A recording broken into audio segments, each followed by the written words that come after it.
उपमुख्यमंत्री एकनाथ शिंदे यांनी संघाच्या बौद्धिकला हजेरी लावली।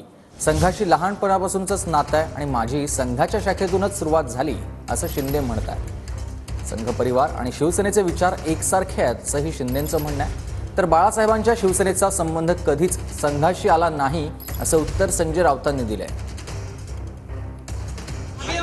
रेशीमबाग येथे मी पहिल्यांदा आलेलो नाही, यापूर्वी देखील आलेलो आहे आणि खरं म्हणजे संघ आणि संघ परिवार यांच्याशी जे नातं आहे माझं ते लहानपणापासूनच आहे। मी पूर्वी संघाच्या शाखेमधूनच माझी सुरुवात झाली, नंतर मग शिवसेनेच्या शाखा आणि मग शिवसेना, बाळासाहेबांचे विचार, दिघे साहेबांची शिकवण हे सुरू झालं।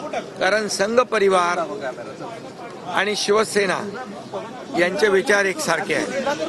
हृदय सम्राट शिवसेना प्रमुख बाळासाहेब ठाकरे यांचं असं मत नव्हतं।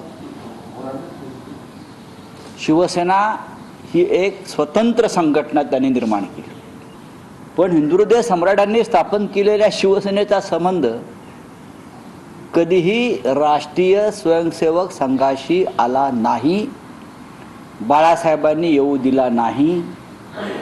बाळासाहेबांना अनेकदा दसऱ्याच्या मेळाव्यासाठी आमंत्रित करण्यात आलं होतं, शिवसेना प्रमुख कधीही त्या वाटेनं गेले नाहीत।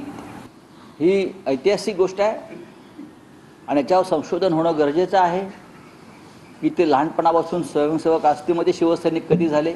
याचा अर्थ ते शिवसैनिक नव्हते, याचा अर्थ ते बोगस शिवसैनिक होते। हे आता त्यांच्या तोंडाला त्यांनी उघड केलेलं आहे। आम्ही जन्मतः शिवसैनिक होतो, आम्ही फक्त शिवसेनेच्या शाखेत गेलो आणि जनतेची कामं करत राहिलो आणि आमचे सेनापती हे माननीय हिंदुहृदय सम्राट बाळासाहेब ठाकरे हेच होते।